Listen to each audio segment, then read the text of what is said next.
Hello all, welcome to Pujitha stories. నేను మీకోసం ఈరోజు చికెన్ ఫ్రై సెమీ గ్రేవీ ఎలా చేసుకోవాలో చూపిస్తాను. దానికోసం ఫస్ట్ స్టవ్ వెలిగించుకొని కుక్కర్ పెట్టుకోవాలి. చికెన్ని 2 to 3 టైమ్స్ వాష్ చేసుకొని అందులో కొంచెం పసుపు, వాటర్ అండ్ కల్లుప్పు కూడా వేసుకొని మూత పెట్టుకొని 3 విజిల్స్ వచ్చేంత వరకు వెయిట్ చేయాలన్నమాట. ఇప్పుడు 3 విజిల్స్ వచ్చిన తర్వాత స్టవ్ ఆఫ్ చేసేసి ఆ చికెన్ని పక్కన పెట్టేసేయండి.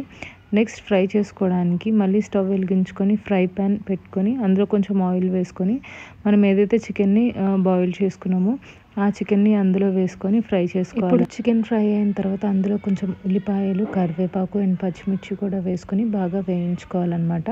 అదంతా వేగిన తర్వాత అందులోకి అల్లం వెల్లుల్లి పేస్ట్ కూడా వేసుకొని పచ్చివాసన పోయేంత వరకు వేయించుకోవాలి. ఇప్పుడు అల్లం వెల్లుల్లి పేస్ట్ కూడా వేగిన తర్వాత ఒక టమాటోని పొడుగ్గా కట్ చేసుకొని దాన్ని కూడా వేసుకొని అది కూడా బాగా ఫ్రై అయ్యేంత వరకు వెయిట్ చేయండి. చికెన్ ఫ్రై అయిన తర్వాత మీ టేస్ట్కి సరిపడా కారం వేసుకోండి. ఉప్పు వేయాల్సిన అవసరం లేదు, ఎందుకంటే మనం ఆల్రెడీ బాయిల్ చేసేటప్పుడు ఉప్పు వేసాం కాబట్టి. ఆ తర్వాత కొంచెం గరం మసాలా పౌడర్ అండ్ కొత్తిమీర కూడా వేసుకొని ఒక 2 to 3 మినిట్స్ అలా వేయించుకుంటే చాలు. Easy and tasty semi gravy chicken fry అయితే రెడీ అయిపోతుంది. ఈ రెసిపీ తప్పకుండా ట్రై చేయండి. మా వీడియోస్ కనుక నచ్చితే సబ్స్క్రైబ్ చేయండి. Thank you for watching.